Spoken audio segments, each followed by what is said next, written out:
The first lash didn't make her flinch. It wasn't a whip. It was a nerve pulse from the disciplinary annex lattice, a hot line that ran up Lyra Hale's legs and told her nerves they were burning. Her fingers twitched once against the restraints. That was all. Response at 8%, the annex said. Suboptimal. Increasing intensity. Gravity pressed at 1.2 standard, tuned for the Ketheri instructor pacing in front of her. Commander Veshrak Thal moved like he owned the room. Pale, hairless skin. 4 dark eyes. Bioluminescent markings along his skull pulsing in slow satisfaction. Instructive, cadets, his voice carried. Observe the human's bravado collapse. Observe how all creatures submit when pain is correctly applied. Beyond the thick observation glass, alien cadets filled the tiers. Some leaned in, some sat back. Holographic feeds floated above them, centering on her face, on his hands, on the readings. Lyra kept her gaze just past his shoulder, on the dim reflection of her restrained shape in the glass. Her wrists ached, skin tingling where the pulse had passed. She logged each detail and filed it away. Second pulse, Veshrak said. His bracer chimed. Heat knifed up her spine. Muscles tried to lock. She forced her breath into a steady count. Response at 14%, the annex reported. He stepped closer. Cadet Hale, he said. Look at me. She didn't. Restraints tightened at her shoulders, pulling her upright. I said, look at me. Lyra turned her head. Their eyes met. Up close, the legend looked tired, calm mask, chemical patch at his throat, fine lines at the corners of his lower eyes. There, he told the gallery. Even a deathworlder obeys under discipline. A translucent panel bloomed beside him, full of data. Scores. Infractions. At the bottom, a file opened. Hale, Jonas. Sergeant. Deceased. Her chest tightened. The monitors translated it as a spike in heart rate. Your sibling, Veshrak said. Killed under Ketheri command. Regrettable. Lyra said nothing. It states he disobeyed a retreat order, Veshrak told the cadets. Trusted his Deathworld instincts over experienced judgment. He believed he could survive what others could not. He was wrong. Jonas' picture hovered between them, her brother under a red sky, dust on his uniform, grin crooked and easy. The lattice flared. The new pulse climbed higher, wrapping her lungs, trying to rip sound out. Her vision haloed white. Inhale. 1, 2, 3. Exhale. 1, 2, 3. Response at 26%, the annex said. Veshrak's markings brightened. Still no scream, he said. Is it pride? Ignorance? Or are the rumors true, that your species' nerves are dulled by constant trauma? He stepped close enough that his breath stirred the fine hairs at her temple. Let us test, he murmured. He keyed in a manual override. Red glyphs flashed across his bracer. Caution, the annex said. Requested parameters exceed recommended. Override accepted, Veshrak cut in. Proceed. The next pulse erased the room. For an instant, Lyra was nothing but sensation. Muscles locked. Heart slammed. Static flooded her mouth. Response at 39%, the annex reported. Subject within survivable range. Veshrak's teeth showed. On his species, it passed for a smile. Do you know what I value most about this chamber, Cadet Hale? He asked. It strips away story. Species. Rank. Reputation. Only reaction remains. He held his hand just short of her cheek. I have watched admirals sob here, he said. Heroes break. The annex never lies. It reveals what you were when there is nothing left. He looked up at the tears. All of you will learn that discipline is the only shield against chaos. Then his gaze dropped back to her. And you will learn, human, that even Deathworld metal bends. He signaled maximum within the safe band. Safety icons flared around his wrist. The lattice woke fully. Pain folded her inward while restraints held her straight. Old bruises and healed fractures answered at once. Her lungs locked. Her pulse became a drum. The clever move was to scream. Let the system tick a box, ease off before something tore. Lyra thought of Jonas shoving her through a failing hatch, laughing afterward with blood on his teeth. The world hits, he'd told her. You don't have to let it decide who you are. So she didn't scream. She counted. 1, 2, 3, 4, 5. By 6, sound thinned to a high whine. By 7, the light smeared. By 8, something cracked. Not her. The noise that tore loose wasn't a cry. It broke sideways and came out as a short, hoarse bark. A laugh. It shocked her. Air hit her raw throat and turned into another burst. The absurdity slammed into her, the legendary Instructor, the watching tears, the chamber built to prove that everything broke the same way. She laughed again, steadier. The sound bounced off the curved walls, slid under the glass, cut the hum of machines. The lattice cut off mid-pulse as failsafes finally tripped. Veshrak's hand froze above his bracer. His markings stuttered into jagged stripes. Emotional output anomalous, the annex said. Beyond the glass, every cadet had gone still. Veshrak stepped in until his shadow covered her. What? He asked very softly. Do you find amusing, cadet? Her throat burned. Arms shook. She lifted her head anyway. You, she said. Something focused hard behind his eyes. She let the silence stretch 2 slow heartbeats. This is you being careful, she added. The sound from the gallery hit like a push, gasps, curses, choked laughter. Veshrak's face emptied. Session concluded, he snapped. Restraints, release. The clamps disengaged. Her legs tried to fold, she refused them. 1.2 standard. She had trained in worse. She stepped off the platform. As she walked under the observation tiers toward the exit, she neither raised her chin nor bowed her head. Behind her, the annex lights dimmed, systems quietly rewriting thresholds. Above, whispers started. The human Deathworld girl had gone into discipline. She had come out laughing. The legend of discipline breaks on the fragile. Lyra had already disproved that. Now, she quietly traced the fallout. Kether Prime Defense Academy's ring corridors were busiest at shift change. Species of every silhouette flowed past gravlifts, boots clinking or suction-padded, feet hissing with movement. For most, the floor plating compensated their home gravity. For Lyra, it felt like walking in breathable air, ordinary. She liked ordinary. It was a cloak. In the mess hall, talk traveled faster than data rods through vacuum mail. A cluster of Virilian cadets replayed spectral footage from the annex, their tendrilled hair shimmering like copper wire under the lights. The clip froze on Lyra's face, contorted mid-laugh. She laughed twice as the pulse peaked, one of them whispered, too loud to be called discreet. And lived. That chamber tuned its pain index for council veterans, another replied. No one registers a laugh under Veshrak's protocols. Mockery or madness? Lyra cued for nutrient intake without looking toward the gossip. Her trait chimed identity authorization, dispensing high-protein rations flagged as Deathworld caloric demand. She sat alone by a viewing slit that opened on the swirling storms of the gas giant below. Her spoon stilled when someone sat across from her. SIV-27, scaled, compact, violet-striped, one of the few cadets who could look calm without trying, folded his claws atop the table. You planning to make friends, or should the Academy continue auditioning new myths around you? He asked.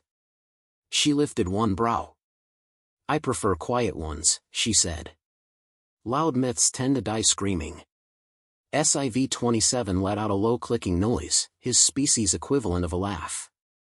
You're terrible at intimidation, you know. You say it like you've rehearsed it in a mirror. No mirrors needed, Lyra answered. People glow like warning signs when they're scared. I just read light. He blinked. His dorsal stripes dimmed a shade. Across the hall, Commander Veshrak's shadow entered before the man did. He didn't wear armor. His authority was bioengineered into his bearing. Markings etched across his scalp glowed Academy blue, official comm. They flickered only when he noticed the frozen footage pointed at Lyra rather than him. Cadets snapped to silence. Even Virilians, famous for mouthing threat songs under their breath, went still. Veshrak stopped level with her table. "Cadet Hale," he said, voice formal, eyes pointed in a practiced downward rake that suggested insignificance. "Annex debrief at 0600. Attendance compulsory." "No infraction?" she asked. "The compact does not require infraction for evaluation," he replied. "Debrief is a courtesy." Lyra pushed her tray back, stood without rush. 0600, she echoed. "I'll be there." Courtesy noted. He turned sharply and left. Nothing unnecessary was ever said with Veshrak present, yet the room exhaled tension the moment he was gone. 0600 came too fast for the complacent. Just fast enough for the prepared. In the annex debrief chamber, smaller than the main disciplinary annex, lined with calibrated seats and truth detectors, an AI adjudicator hovered as a geometric polyhedron. "Debriefing candidate, specify last session psychological impact," the AI said. "I am unaffected," Lyra said. Polyhedron rotated. "Response matches sensor norm for humans under non-fatal load. Proceed to cross-query." A bracer door hissed open. Veshrak entered again.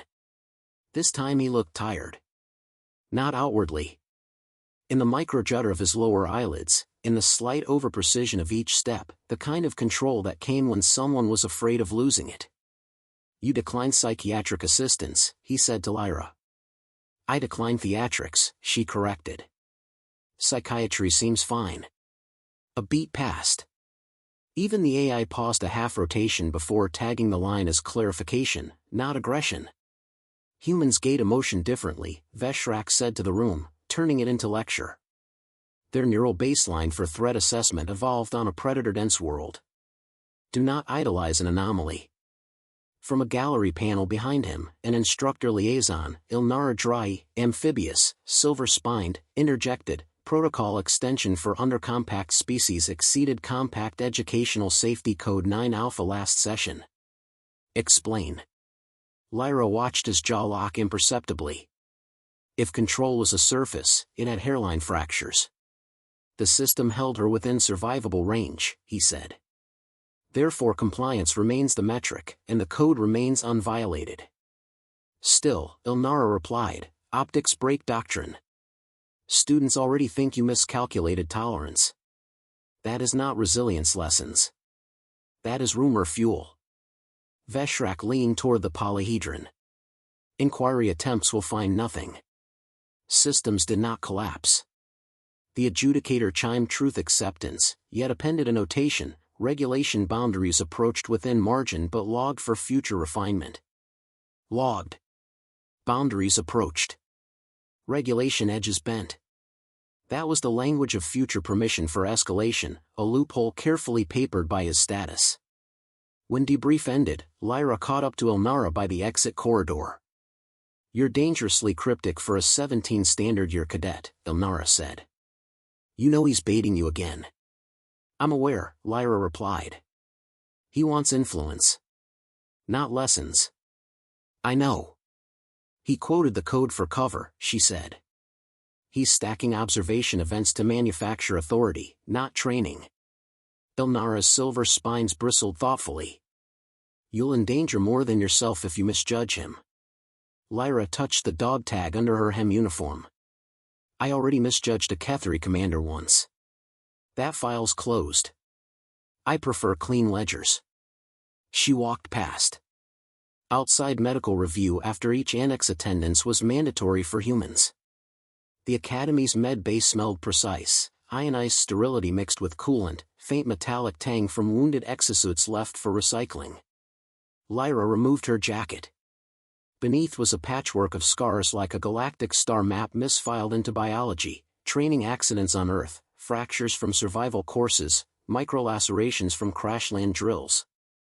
The med scanner's word. Tolerance above assumed standard for compact humanoids, the AI medic said. Stable. Recommend continued observation, no medical intervention required. Her injuries weren't ignored. They were documented and found boring by policy, not panicked by myth. Later, in the training yard, a massive open ring where aerial combat was simulated without drones, a Garaxis cadet tried to shoulder check her while passing a grav rack. He expected the human to explode. She simply stepped aside, letting his momentum carry him harmlessly into the rack. Reflexive kinetic efficiency, the yard AI noted aloud. Lyra added, to no one in particular, momentum's a better teacher than humiliation. That line became a ripple. Not everyone changed posture toward her for the same reason, some part respect, part calculation. Others fear. A few curiosities so sharp it resembled study, not fandom. Veshrak was watching, and she knew it. The second chapter of a myth is when it finds believers and detractors. He wanted believers, but not the kind that admired resilience. The kind that admired him. Lyra understood that psychology had weather-like signatures.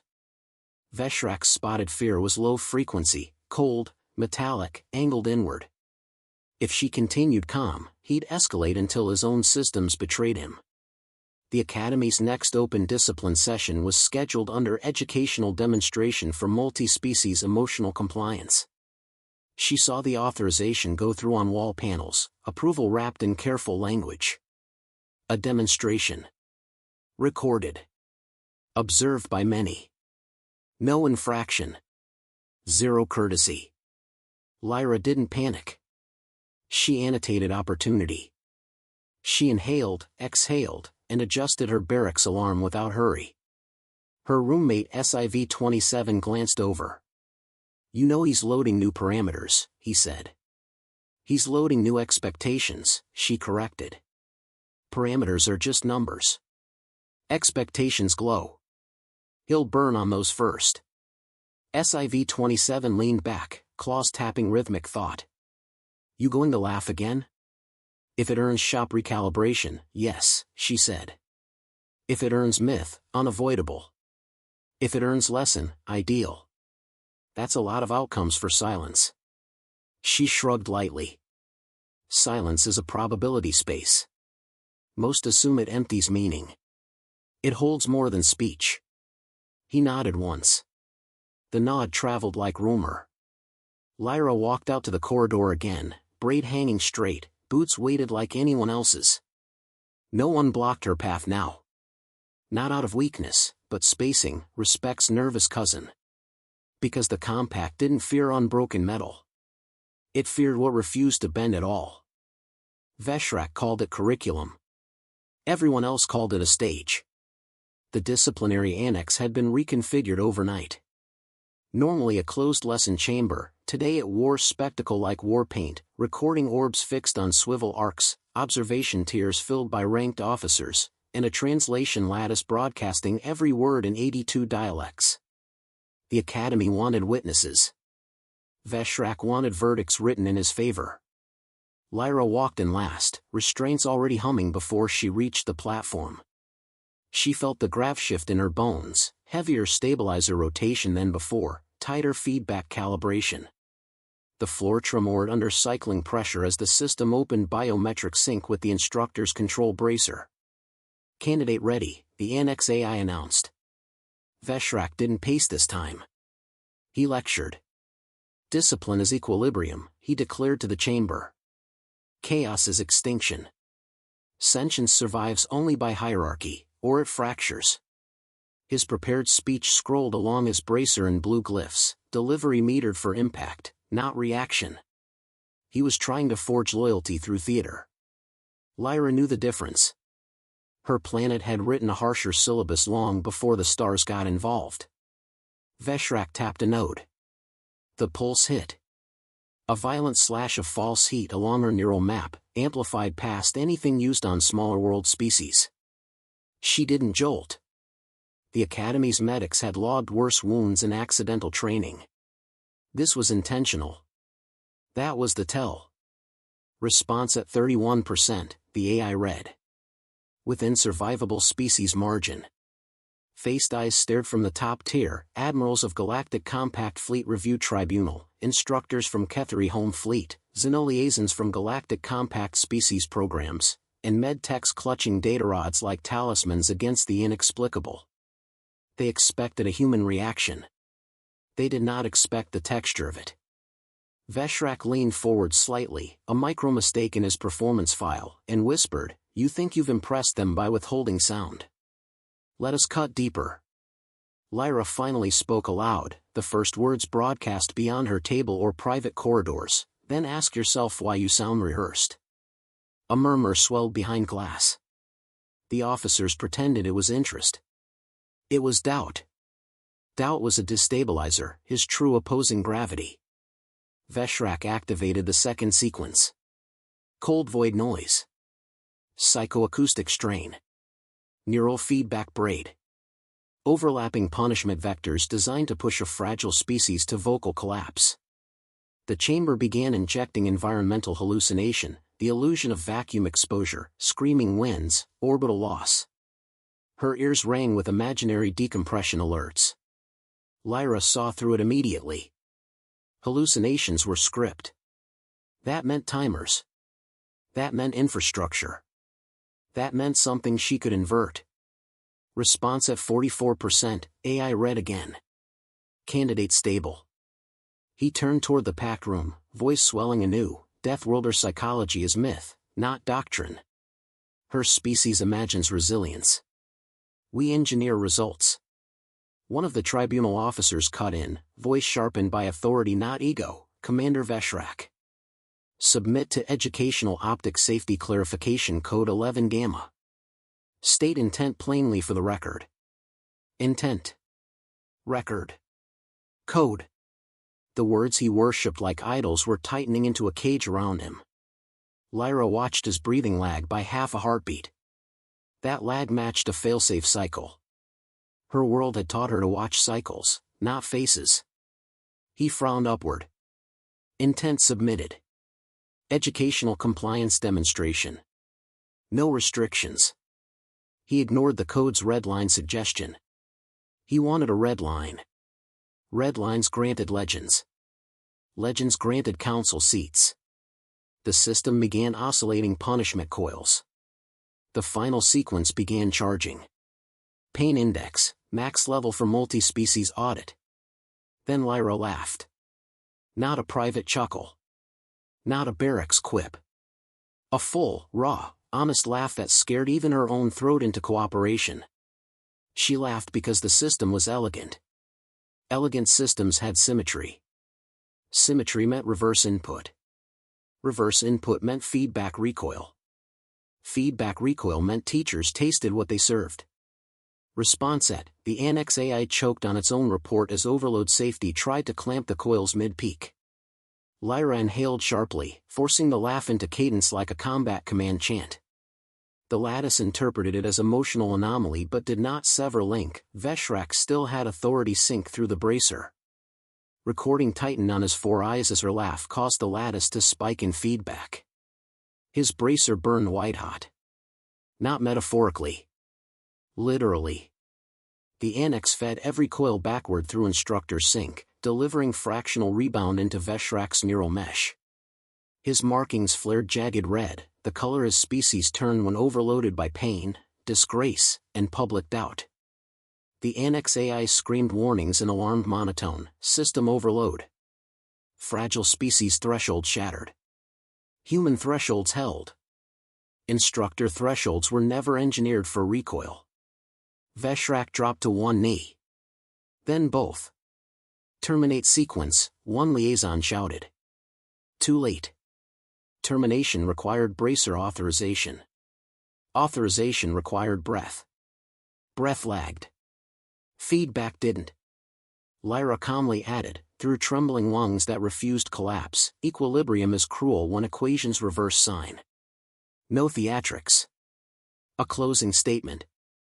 His sovereignty over the room dissolved at once, not by force, but physics. He invoked himself.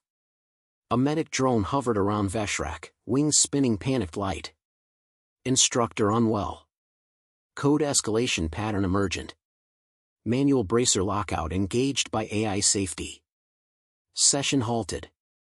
He was conscious. That was the tragedy for him.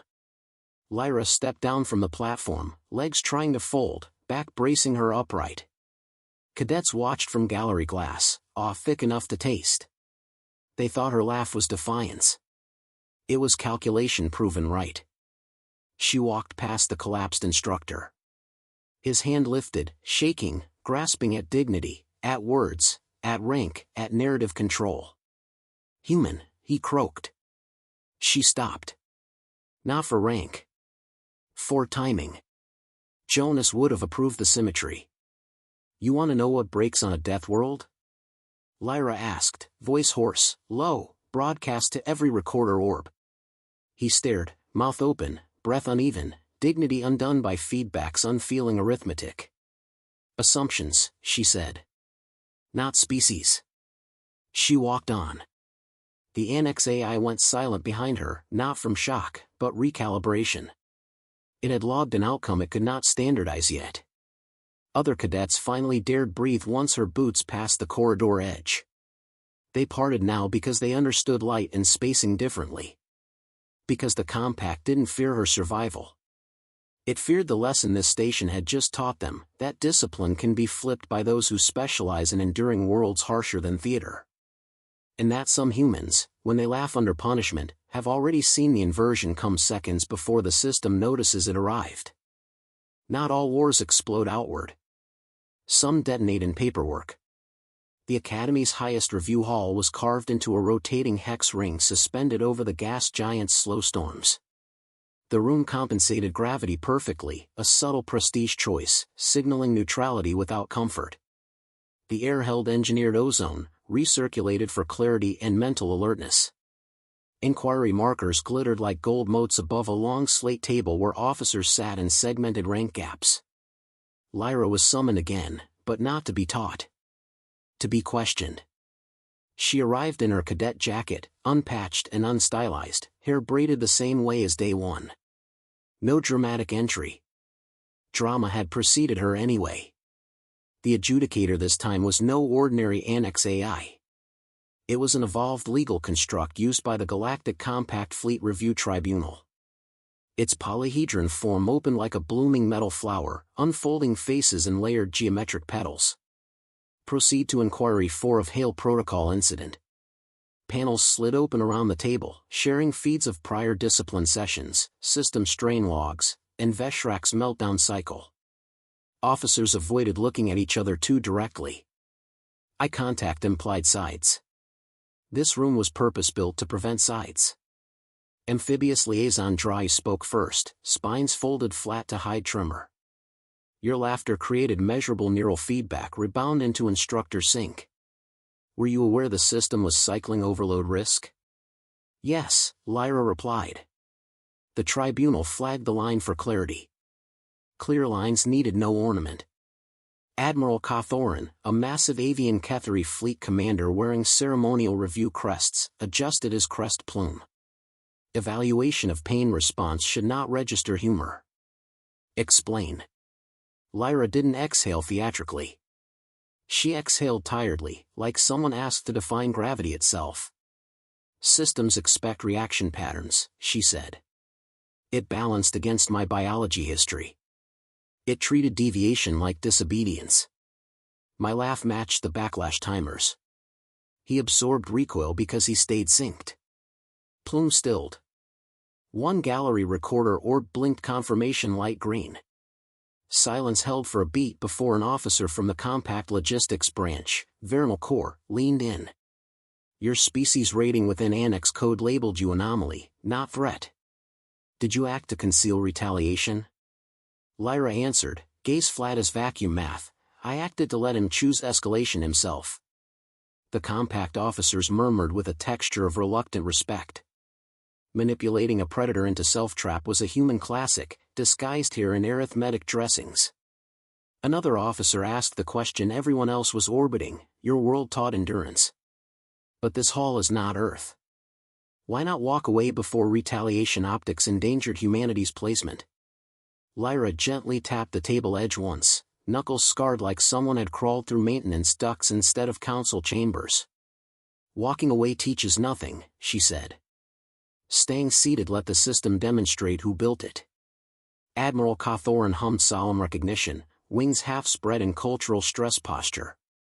You turned his own principles on him without lifting blade or fist. Yes, Lyra said. He insisted pain was language. I let him finally read the grammar. A legal blossom petal rotated toward the Kethri galleries, broadcasting translation again, proceed to final tribunal query. Fleet Review Officer Seldis Var adjusted his ocular implants, permanent implants used to measure truth dilation in speech. He didn't need to raise his voice. Truth detectors did the amplification for him. Hale, he said formally, state plainly, do you consider discipline a tool, or a weapon? Lyra's eyes slid once toward the window slit showing gas giant storms, swirling, blind, unjudging forces. Forces that could not rehearse speeches or fake dignity. A tool, she stated, voice steadying like cooled metal plating after overload. Weapons are swung without return. Tools are reusable. He feared returning outputs. The ocular implants glowed acceptance white. No ripples. No strain. Seldis asked softer, leaning human height to her, a breach of posture gravity that was personal, curious, human enough. Do you ever feel fear, Lyra? Yes, she said. But never in rooms reliant on it. That line hit. Not repeated. Not expanded. A ballistic impact without echo. He nodded once, organic acknowledgement, not tribunal formality. You've passed inquiry. No charges appended. The Academy's upper crests dimmed slightly. Not from disgrace, but paradigm shift. Someone unbroken had explained that staying silent was not surrender. A young Kethri cadet from the gallery tiers finally whispered, tiny voice, massive consequence, if discipline is equilibrium, she balanced it alone. His mentor hushed him too late. The idea had already launched. The tribunal collapsed its geometric petals. Inquiry complete. Threshold recalibration appended for future species tolerance matrices. Lyra stood, boots subtly recalibrated heavier than before. Not to bow. To leave. She paused only once before the exit, not for dramatic timing, but to cement the inversion of the entire arc. Next time someone quotes pain to prove authority, she said, barely loud enough to be gentle, loud enough to be permanent, make sure they're engineered to taste the consequences if the equation flips. She walked out. Behind her, the administrators didn't laugh. They didn't need to. The compact would be telling this story for decades. And in an empty rehabilitation chamber far from the hall, Commander Veshrak Thal still had not regained the ability to laugh again.